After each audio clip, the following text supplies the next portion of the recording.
Hear me clearly. America is not a racist country. To complain about Haitian migrants. And this story has been brought to you by racism. Racism is accepted wherever true Americans are. Perfect. National Review editor-in-chief Rich Lowry used the N-word in describing Haitian immigrants on Sunday interview with Megyn Kelly's show. Of course, Lowry denied saying the slur, even though he was caught on video saying it, and that clip went viral. In the clip, Kelly defends J.D. Vance after he confesses that he made up the story about the Haitians eating pets in Springfield, Ohio, just for attention.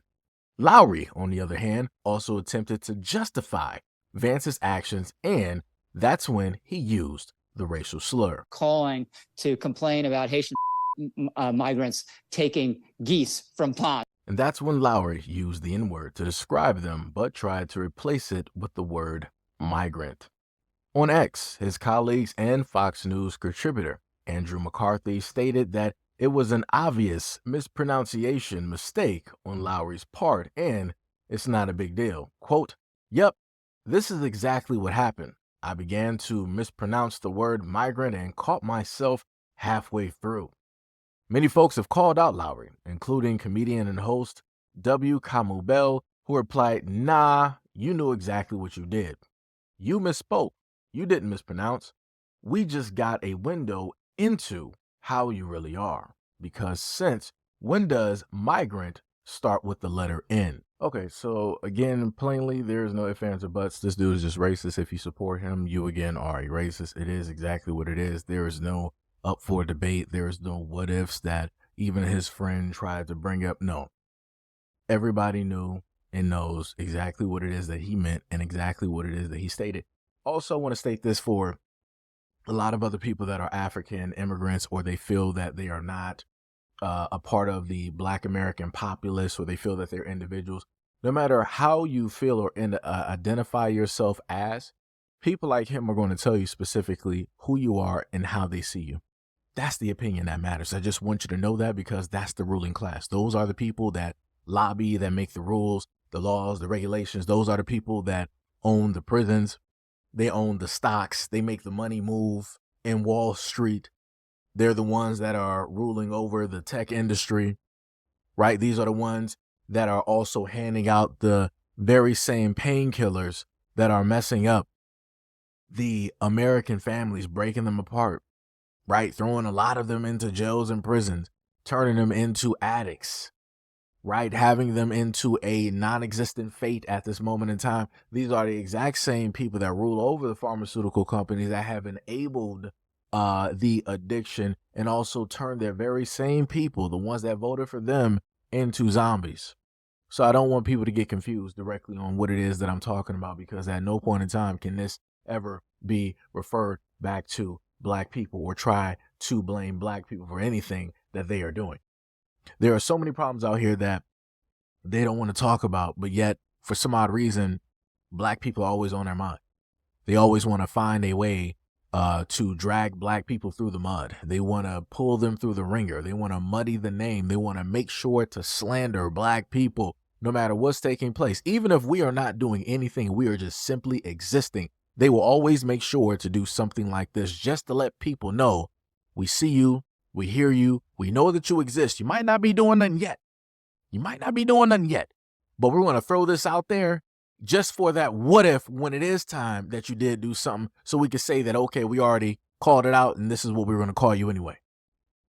I've shown you throughout the years of how newscasters, people in office have referred to Black people in general, or even to other extents, how they have referred to the deceased Black heroes of history, and how they wanted to openly just call them names and talk directly about them. It could be anybody from an anchorman, a weatherman, anybody that was a mayor or an ex-mayor, somebody that was a city councilman. It don't matter what it was. They said exactly what it is that they said.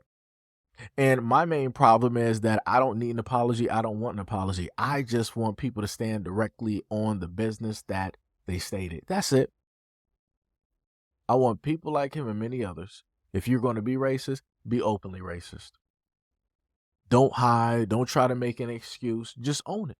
Just be honest. Like I told people before, I like my racism one way. Just one way, right? I like it Caucasian, and I like it truthful. Like it honest. The moment in time that people can't be honest about who it is that they are, that's when I have a problem, right? If this man was just being him, I would just call it just another Tuesday, right? No problem. But it's an issue when you want to lie and then your friend wants to come directly on social media and try to clean it up for you. No, no, no, no. Be a man. If you are a man, if you, wear pants, hopefully you do. And if you're putting those pants on one leg at a time, hopefully you are, then you should be able to stand on business. Like I said before, it's a little bit funny and curious to me that at one point in time, the main people that were the main demographic here, they were feared, right? They were the strongest of the strongest. They didn't back down from anything. If they called you something and you were black, they called you something because you were black. That's what it was.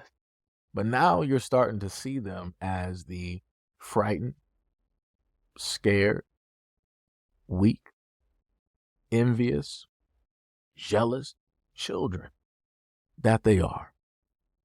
Because now people are finding out that behind all of that demeanor, that bravado, it was nothing but sneak. The only thing that kept them running was the hardcore hatred that they had for black people. But once that started to unravel and they were made to, in a sense, shut up, that steam kind of fell to the wayside, right? Because people, as long as people can be loud and boastful about their hatred, it's going to remain. The steam is going to be at a middle or it's going to go to a high. The moment in time that people can't express that and put that directly out there, it subsides, right? And then you start to see these little outbursts where they feel like they got these little gotcha moments, these little ahas, these little things where it makes them feel brave. But it's nothing brave directly to this when you take it all back. Like I said, for the masters of the universe, this is you. I remember reading books about you back in the 1940s and the 30s and the 50s. Like, you guys, in a sense, were looking kind of scary. You would pull up in group, horses. You would have your cloths on, burning crosses, doing all of these things. And look at you sitting up here wearing suits and you're going back on your word. I can't even take you seriously. What is there to realistically fear? Oh, yeah.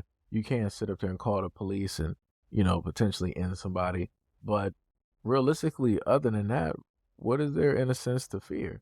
Because at the end of the day, you're doing more destruction on your own people and this nation than you have ever done to black people, just to be real. But nobody's ready for that conversation yet, though. But anyways, let me know what you guys think about this video and everything that I stated in the comment description below. And as always, peace, love, and stay tuned for the next video.